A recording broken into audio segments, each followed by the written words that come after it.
یکی در گوشه‌ای می گفت مردم، پیر گردیدم.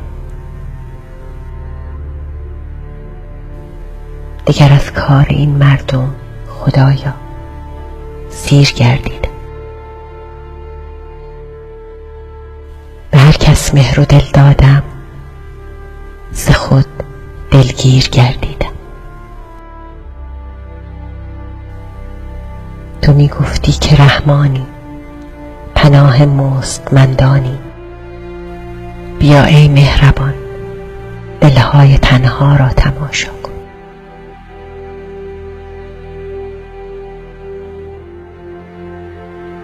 جوانان را درون کوچه ها بیکاره می بینم. به هر گوشه کناری کودکی بیچاره می بینم. دل تنگ پدرها را ز غم صد پاره می بینم. تو ای آگه ز خیر و شر، ز هر چه هست بالاتر. بیا اینک دمی سیل غم ما را تماشا کن.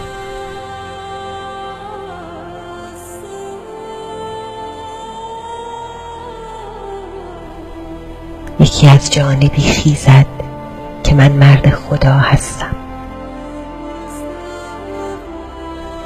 یکی در گوشه‌ای خواند که من مشکل گشا هستم. سپس آن دیگری گوید به هر دردی دوا هستم.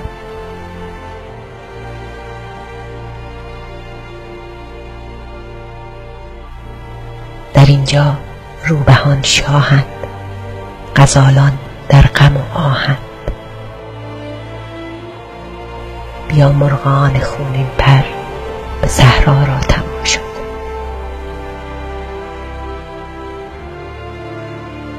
به هر جا بنگری بینی یتیمی اشک می ریزد.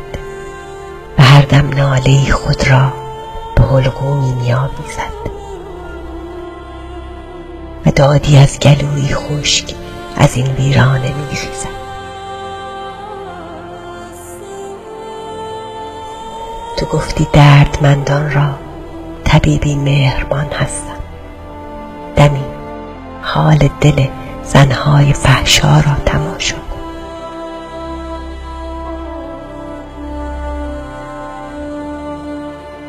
اگر گویم کریمی، ظلم بر بیچاره یعنی چه؟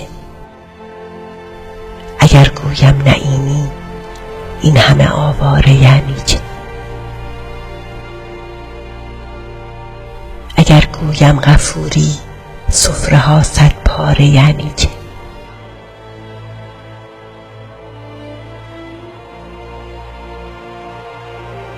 تو گفتی باغ زیبا را همیشه باغبان هستم. دمی ای باغبان، پژمرده گلها را تماشا کن.